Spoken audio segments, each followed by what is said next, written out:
Óigame.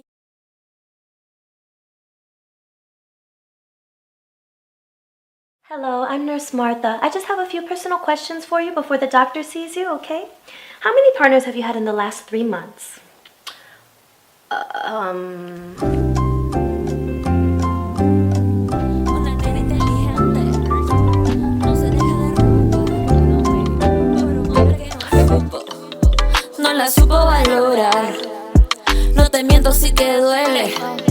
Pero lo voy a enterrar. Navegando yate en yate.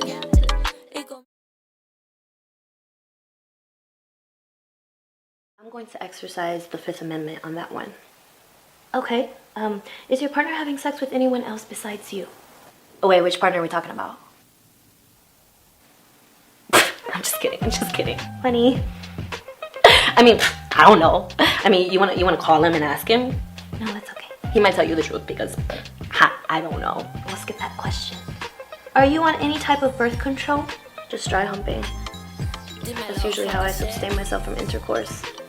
Okay, and how is that working for you? It's not. Es un tonto y se lo pierde. Ahora es tu tiempo de brillar. Es un tonto y se lo. Okay, Miss Belay, looks like you are HIV negative. What a miracle, huh? The rest of the results would take a few weeks. In the meantime, the doctor wants you to stay safe, okay? Thank you. Excuse me, nurse? Yes? I'm sorry, I really hate to ask this, but do you guys have any magnums? Now, you know damn well state taxes ain't gonna go towards no magnums. Your lucky ass got lifestyle in that bag instead of some off-brand shit. I just thought I'd ask. Sorry. These would be fine. I'll just double up. What's up, fam? It's your boy Ayindei coming to you from Authentic Alphas once again. And today what I want to talk about is the reasons why women pretend to be less interested in sex than men. Now, I don't even know where I should start. Should I start with why I think this is, or should I start with what brought me to be analyzing and observing this phenomenon and this dynamic? So I guess we could start with the biology of it. Now, obviously, you got gender roles or whatever, and men are looking for particular traits and qualities from women, and women are looking for, particular things from men, like duh.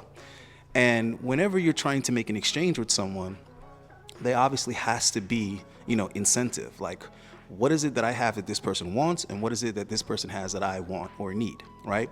And then a deal or an exchange or a trade can be made, right? Some type of compensation. You're basically bartering. And that's what a relationship is two parties relating, back and forth with one another. So let's say that we're going with this narrative that men are the sexual beings and we're always thinking about sex and we always want it or whatever the case may be. Obviously, in order for someone to leverage that, or in order for someone to get something in exchange for that, there would have to be a demand for this sex that's not being satisfied. Now, when you look at women, they obviously want something else, right? Is the narrative. They want attention, they want resources, they want provision, they want protection. But what if women were also sexual beings? What if women were just as horny and just as interested in sex as men? That would be tricky, because then how does the female leverage her sexuality over the male if they're equally interested in sex? Now, this is the part where it gets a little bit blurry. It's not that women are any more or less interested in sex than men. It's simply that the options for men are more, the desirable options. Men will be taking anything from a 4, all the way up to a 10 if they can get it, right? Whereas women are far more selective. So basically what I'm trying to tell you guys is what should be obvious. Women are just as interested in sex. It's just that who they are attracted to, they would want to have that sex with, is a much smaller pool. It's a much smaller demographic. Now, what happens is the women use this dynamic against the men, or to have the upper hand or the advantage. So they know the guy's interested in them sexually or whatever like that, okay? But what they're gonna do is they're gonna act like they don't enjoy sex as much, or they don't like sex as much, or they're not as interested in it, or that's not a priority to them, so that the guy can go ahead and leverage whatever it is that he has to try to make that deal with her. And when that deal is made, what is she really doing? She's just starfishing it. She's just laying still, letting him do his thing, and that's the exchange. So you got some sexual access on her terms when she's in the mood, when she feels like it. But it's not that burning desire that guys are always talking about. But there is a small percentage of guys that she will have that burning desire for. And if you know what you're doing and you're in that position, you can actually flip the script, turn the tables, and have her being the one leveraging everything she has to gain sexual access to you. And a lot of you probably got an eyebrow up like, what? Now, that's a very small percentage of men that can do that. And I'm here to talk to you as one of the men that have been in that small percentage. Fortunately, you know what I'm saying? You might as well say I was lucky to be in that position. So a little bit of backstory on me. So high school, it was little social things I had to do to kind of maybe sort of get around girls, kind of get some type of access to them, and some time alone with them. That worked but so well. Then I started playing sports and started getting a little bit better. Coaches started giving me the starting position, stuff like that. That gave me a little bit more access to women. And it was more of a physical thing at that point, because it was a performance prowess. Like, okay, this guy's athletic or whatever, you got some abs. Then you could see, okay, women can, or girls, at that time it was girls can be physically attracted to guys too. But that concept didn't even come into my head until I started playing sports. And I started noticing that girls obviously were more attracted or interested in the guys that were more athletic. Then you kind of move on to the college age, and then it kind of becomes, who's hip, who's cool, who's going to the right parties, who's driving at this point, has a car and all that type of shit. And more things started to come into play. But that base attraction was still a huge advantage. And I noticed that you didn't have to do as much, trying to like take girls out and buy girls things and buy bottles. And you didn't have to do too much of that if you were a good looking dude and had your swagger, intact. Then as I got a little bit older, I moved to South Florida in my mid-20s. That was the game changer for me. I was working 3 jobs at the time. I was managing in 2 different retail stores, and I was doing some telemarketing. I was killing all 3, making what was considered good money in comparison to what I would have been making if I wasn't performing so well. But I wasn't happy, I wasn't satisfied. I still didn't feel like I was making enough money as I wanted to with 3 damn jobs. And more importantly, I had no free time, had no time off. I had no days off. The closest thing I had to a day off at that time was a day that I worked only 1 job. That's the closest thing I had. Other than that, most days I was working at least 2 of my jobs. So suggestions started coming in from people. They were trying to get me to train at a gym, and there was reasons why that didn't work out, background check type shit, why that didn't work out. So I was like, damn. But one of the girls that worked at the gym was like, yo, you should be a male dancer. And at the time, I was like, kind of gay shit you talking about? I ain't dancing around no thong. That's never going to happen. It's never going to be me. I was just judging it on the perception of it. I didn't know anything about it. Never been to a strip club, or at least a male strip club, so I didn't know anything about it. I just kind of was using the examples I saw on Ricky Lake. Like, I ain't doing that. I ain't dancing around no damn thong. You got me fucked up, right? I was dealing with 2 chicks, primarily at that time. I had a French chick and I had a Puerto Rican chick, both of which, actually not both of which, one of them I met, at my job doing retail. The other one I met at the gym. So I'm always looking to source girls wherever I am, for practical reasons. Like at school, it's a good place to source girls. If you're playing sports and you play another team, I'm trying to source their cheerleaders or the girls that go to their school. If I'm working, especially like retail, I was working for the Limited brand, so there was beautiful women of all ages coming in and out of my store all day long, and I'm in a suit with a tie. I mean, dude, it's like taking candy from a baby. So the French girl I had met in retail, the Puerto Rican girl I had met at the gym, and they knew about each other and they were cool with it, which I thought was some interesting shit. Moving to Florida, that the girls were a lot more down with the casual thing and the friends with benefits than what I was familiar with in New York. The girls they ain't playing that in New York. So I was like, all right, this is cool. I'm dealing with more than one girl. I don't have to lie to either one of them. They both know that I'm messing with both. It's cool. But what was interesting was they both made the same suggestion. They both said to me, you should go dance in a male strip club. And I just was like, why? You're the third, it's the third girl to say this to me. I'm like, why girls keep suggesting this shit? But the Puerto Rican chick, she took it to the next level. She said, I know one of the managers that work at this particular club. I'm going to take you there. I'm going to take you there to meet the dude. Long story short, he didn't want to hire me because I guess I was a brother or whatever was the reason, but I was persistent. I said, listen, bruh. He said, listen, we're not hiring. We don't need any more people. I said, listen, why don't you just go ahead and take me one day of the week and see how I turn out? And that was just to serve drinks. It was to be a shot guy. And he was like, nah, I really don't need anybody. I was like, so cool. What day can I start? This is legit how I'm talking to him. I'm acting like I don't even hear him denying me. And he said, you know what? You're persistent. And if you can sell me, you can sell alcohol. So I'm going to give you a shot, right? Was the second top seller my first night. So needless to say, I could sell. They was like, we fucks with you. You're hired. I eventually started dancing. Now, I made that decision based on being there as a shot guy and seeing what the guys did and how the business really worked. Then I realized, there's nothing gay about this. There's nothing queer. There's nothing whatever. This shit is dope. These niggas is performers. These girls just throwing money everywhere. This is amazing. I've never seen anything like this in my life where the women are actually pursuing the guys. So after 10 years being in that industry, it's needless to say, I learned a lot about female sexuality. And a lot of guys would be surprised to know that women are way freakier. They're way more sexually active. Yeah, bro. The average female far outseeds the average guy. And when they are horny and they want it, trust me, they're going to get it, which is why usually females will hang on to a good booty call. Like if it's an ex or it's just a side piece or, whatever. There's a dude that knocked it down well. They will keep open lines of communication with that dude. Even if they're in a relationship and they're not cheating, trust me, they got that dick in the glass jar, right? It's there if they need it. So anyway, the point of this video is that I want you guys to know that regardless of how they present themselves in public, women are sexual beings, 100%. Now, this is the part that matters to the average guy. You're not gonna tap into that as an average guy. I don't care if you marry this chick. I don't care if you're dating her. I don't care what you're doing, taking her on trips, whatever. You're never gonna tap into that sexuality that she has being average. Now, I'm gonna try to give you a comparison or an analogy so you understand what I'm trying to say.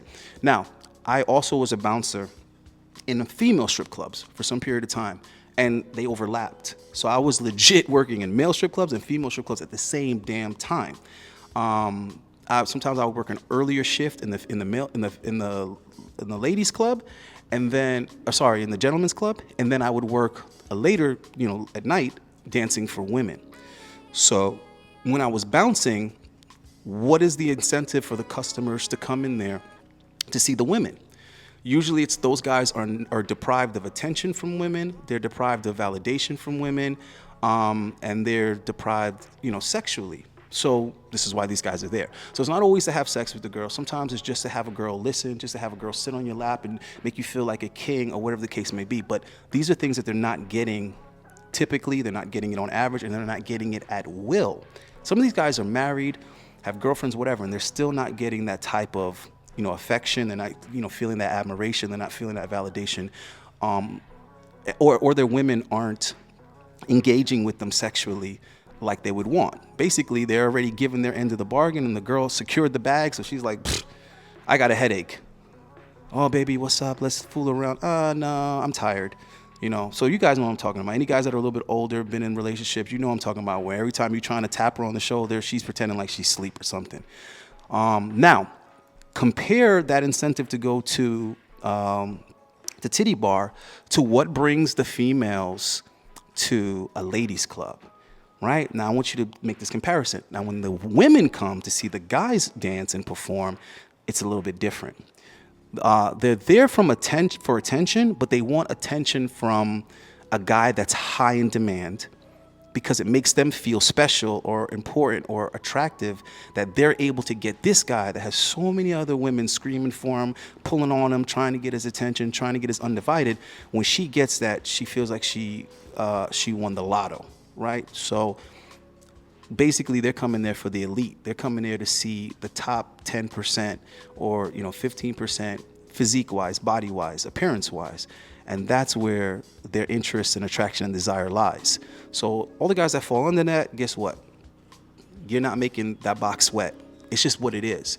So as dudes, we have to accept that the average female can get a dude hard, but only the top 10 or 12 or 15% of dudes are gonna get a female wet.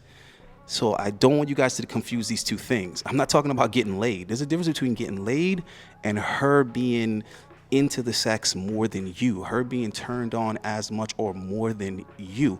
And if you guys have this effect on women, you know what I'm talking about. You go for the draws and it's already soaking. It's already Niagara Falls. You know, you didn't touch her yet, you didn't kiss her on the neck, nothing. It's already drip, drip, drop. Many guys will die never experiencing that, right? So what I'm saying to y'all is, if you're gonna play this game, you need to make sure you give yourself every advantage before you even get into it. If you want the even exchange, and I did a video on that, go through my damn catalog, find that video, watch that video, watch some of my oldest stuff, some of my tips and whip shit, watch that. But you have to understand that every guy, half of guys, most of the guys, nowhere near that is going to get what I'm talking about. And in order to get that, you're going to have to put in some work to put yourself in that upper echelon, to whereas the girl wants you just as bad, or if not more. And there was a time in my life where I took a vow. You know, I was getting to run around with a couple of girls, and, you know, maybe things weren't going the way I wanted. I didn't feel like I had the upper hand. And I said, you know what? I got so many options. Why even deal with a chick that's making me put in the least amount of effort? So I said, from this point on, I'm only dealing with chicks that are as interested or more interested than I am. And that's worked for me, you know, ever since I made that decision. But it's on you to make yourself that interesting, make yourself that desirable physically. Now, like I said, this isn't for everybody. Everybody's gonna go work hard and get the six-pack abs. Everybody's gonna get the broad shoulders and the big chest. You know, everybody ain't gonna get their hip motion right. But if that's not you, don't be whining, bitching, complaining, upset, or take it personal when the woman ain't drip, drip, dropping for you. Okay? It's a choice you got to make for yourself. If you weren't fortunate enough to just be born with that type of presence and physique that just turns women on, you got to be willing to build it if you want that response from women. Okay? Because the truth of the matter is, these chicks is out here with far higher body count than the average guy. Even guys that's getting laid, that's getting butt left and right, struggle to put up the type of numbers that the average good-looking female does. I want you guys to know that. Women will take advantage of their options, and they're gonna narrow it down to the guys that look the best and do it the best. Now, this is not the way to get a relationship. This is not a way to, you know, to find love and get married and live happily ever after. That's not what I'm talking about. This is a different topic. We'll talk about that another day. Today, we're just talking about pure, raw sexual desire from women and how to get it. And how to get it, it's building a body that's as sexy to them as they are to you. And unfortunately for us guys, that takes a hell of a lot more time and work than it does for a woman to be sexually attractive. As long as she's not fat or overweight, got a pretty face, you know, somewhat slim waist, you know, relatively big butt, or her butt's bigger than her stomach, if she has some breast, enough to grab, we're all in. But for women, they require a lot more of an elite body for the kitty to start dripping. And that's what we're talking about, making the kitty drip. If you want to make the kitty drip, you gotta get on your shit. So that's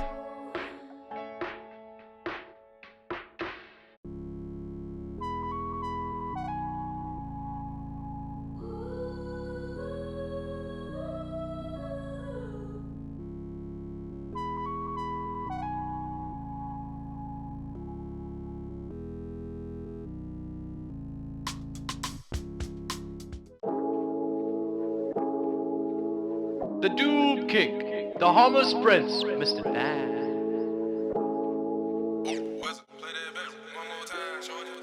Way down in the dungeons where the gear don't drop so great. I spent energy waiting for RNG. I need speed boost with a quick race up. Tell me you gon' drop if I do a run. No, don't let me down, no, no, no, no, no. Don't give me flash stats, oh, no, no, no. I just want things. Once you guys figure out how to get more, you know, physically appealing, then you become sexy. Now, just as much as you want sexy women, women want sexy men. Once you got your sexy on, Now you focus on, are you going to be the life of the party? We pray. I need speed glyphs, I've been running fashion boards. I need max scrolls, I've been running Minotaur. Won't you drive me? I've been working OT. Or are you going to get her because you're a young boy with a strong back and she's a sexy cougar? Are you going to get her because you're the best dressed and you got your little GQ debonair going for you? I'll take a 3-1, even a 2-2. Just don't give me 1-1-1. No. Pray to our and Jesus so I can get my room. What are you going to do to accessorize your sexy once you got it? Are you going to get her because she's athletic and into fitness and you're stronger and faster than she is? Hey, whoa. Put your lighters up. Put your lighters up. Ask yourself these questions, fellas. What makes her want to fuck you? Yo, shout out everybody So, if you are young, handsome, and willing to put in the work to build a sexy, dominant physique and body, I guarantee you, fellas, it is going to be worth your while. Not only are you going to have better interactions and relationships with women, not only are you going to get their best sex and love making, their highest level of desire, but also you might be as lucky to get flown out. I've been flown out by plenty of women, from young women in their 20s, women in their 30s, and even some super hot cougars in their early 40s, because I don't go too high up there. I don't care how good she looks. If she's too high up there, I got to invest in too much KY jelly, if you know what I'm talking about. That menopause, whew, it's like a desert. But anyway, what I'm trying to say is there's so many perks, advantages, and benefits to simply being as attractive and as physically sexy and appealing as the women that you're trying to get at.